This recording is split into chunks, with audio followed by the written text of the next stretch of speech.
બોટાદ જિલ્લાના ગઢડા તાલુકાના ચિરોડા ગામેથી પિતા પુત્રનું અપહરણ બે ઇકો કારમાં રહેલા શખ્સોએ કર્યું હતું।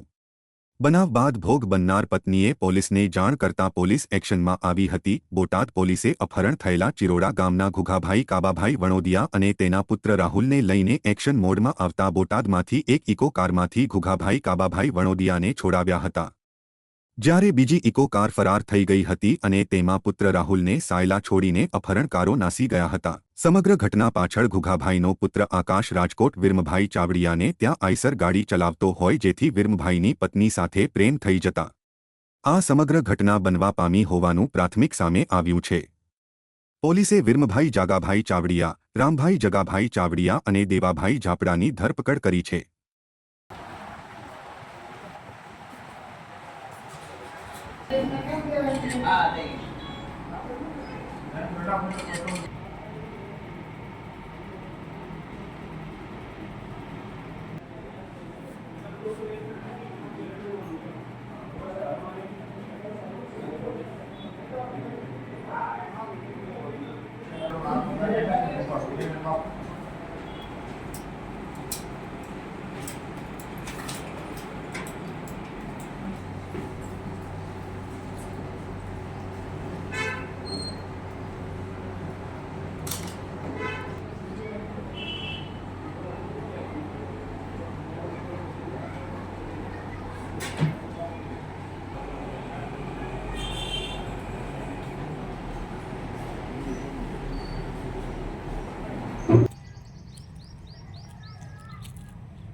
बाप दीकरो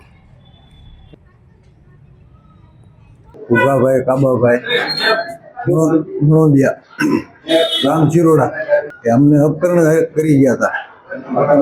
હા, એ રાજકોટના ભરવાડ હતા, એને શું બાબતે છોકરી બાબતનું કહેતા હતા એની છોકરાને, એટલે અમને કાંઈ સાહેબ માહિતી હતી નહીં એ બાબત, બરોબર। એટલે અમને અપહરણ કરી, એક મારા છોકરાને એકોમાં નાખ્યો, એકમાં મને નાખ્યો। પહેલાં તો આવીને સીધા અમને માર્યા સારી રીતના, બધી રીતે કડલા માર્યા, પછી લાકડીઓ મારી, પછી અમને એક રૂમમાં છોકરાને નાખ્યો, એક રૂમમાં મને નાખ્યો, અને પછી અહીંથી ગયા એટલે મારા ઘરના આવીને અહીં તરત ત્યાં અમારી શિરોડાની પાર્ટીએ મારા ઘરનાને સાહેબ ભેગા થઈ ગયા હતા પોલીસવાળા, એટલે એને આવી રીતનું કીધું એટલે તરત જ બોટાદ પોલીસમાં જાહેરાત કરી દીધું। એટલે બોટાદ પોલીસે ત્યાં એને ત્રણને ઝડપી પડી, બરોબર। એટલે તરત ગઢડા પોલીસ ત્યાં તરત જ બોટાદમાં પહોંચી ગઈ। બોટાદ આવી ગયા એટલે તરત આ જે ગુનેગારો હતા એને લોકઅપ કર્યા અને મને એક પર બેસાડ્યો। એટલે આભાર માનું છું ગઢડા પોલીસનો કે અમારે અપહરણમાંથી અમને મુક્ત કર્યા। ગઢડા પોલીસ સ્ટેશનના જે ચિરોડા ગામ આવેલું છે, આ ચિરોડા ગામ ખાતે ગઈકાલે આશરે 5:30 વાગ્યાના અરસામાં જે ફરિયાદી બહેનો છે વિનુબેન અને ભાવનાબેન, તેમના દ્વારા પોલીસ સ્ટેશન ખાતે એવી અમને રજૂઆત મળી હતી કે તેમના પતિ અને પુત્ર ઘુઘાભાઈ વાણોદિયા અને રાહુલભાઈ વાણોદિયાનું અપહરણ થયેલું છે અને કુલ 7 જેટલી વ્યક્તિઓ છે તે 2 ઇકો ગાડીમાં આવી અને અપહરણ કરી અને મારી અને તેમને લઈ ગયેલ છે। તેથી આ બાબતે બનાવની ગંભીરતાને સમજી પોલીસ દ્વારા તાત્કાલિક ટીમો બનાવવામાં આવી હતી।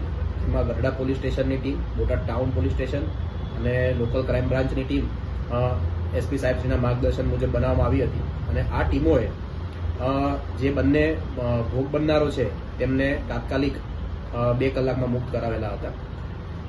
આ સમગ્ર બનાવની વિગત જોઈએ તો તેમાં ભોગ બનનાર છે ઘુઘાભાઈ અને રાહુલભાઈ, બંનેને અપહરણ કર્યા બાદ અલગ અલગ ગાડીમાં રાખવામાં આવેલા હતા, જેમાંથી એક ગાડી છે તેમાંથી વિરમભાઈ જાગાભાઈ ચાવડિયા, રામભાઈ જાગાભાઈ ચાવડિયા અને દેવાભાઈ ઝાપડા તેમને બોટાદ ટાઉન પોલીસ સ્ટેશનમાં પ્રવેશતા બોટાદ ટાઉનની ટીમે ઇન્ટરસેપ્ટ કરી અને રિકવર કરેલા હતા।